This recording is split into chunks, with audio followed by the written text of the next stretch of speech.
Good afternoon, future colleagues. This afternoon you will meet some of my colleagues, and as they describe the work that they do, you will notice that it's not a job, it's a calling. And you will hear about the great variety in their career that they have experienced, the places they've been, the kind of roles they've had.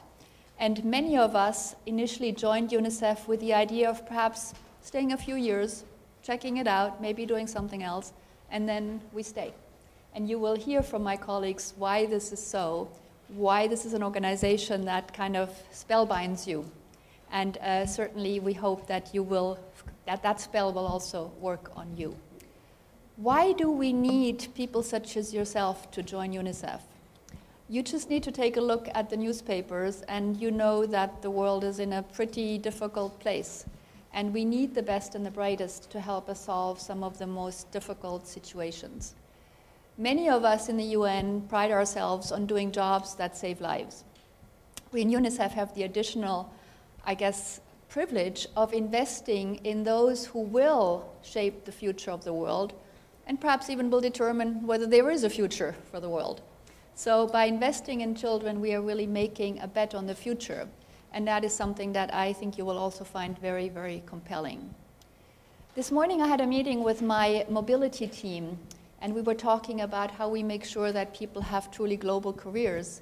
And I told myself, note to self, let me make sure to tell all of you this afternoon that we prize mobility. We are really very serious about global careers.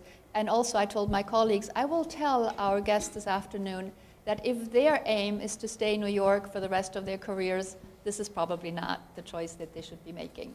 That is not what our value proposition to you is.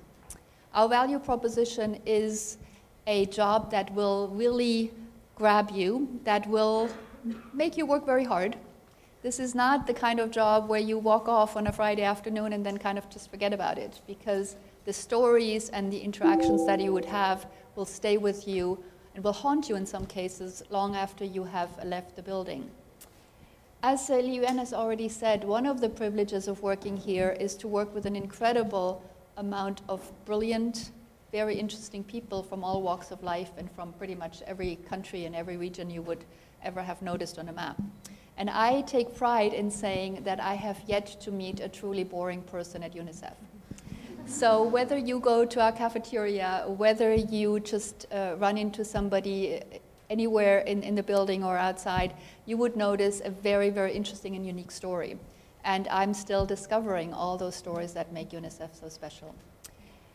We are at a pretty important point in time. You may have heard about the Secretary General and the reform agenda that he has that is going to transform the UN system and UNICEF.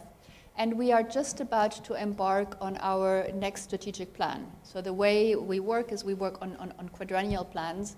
And we've just gone through the whole process, which is a pretty involved process of defining what we will be focusing on the next 4 years. And it's a big mandate. When I read the strategic plan, I kind of go, wow.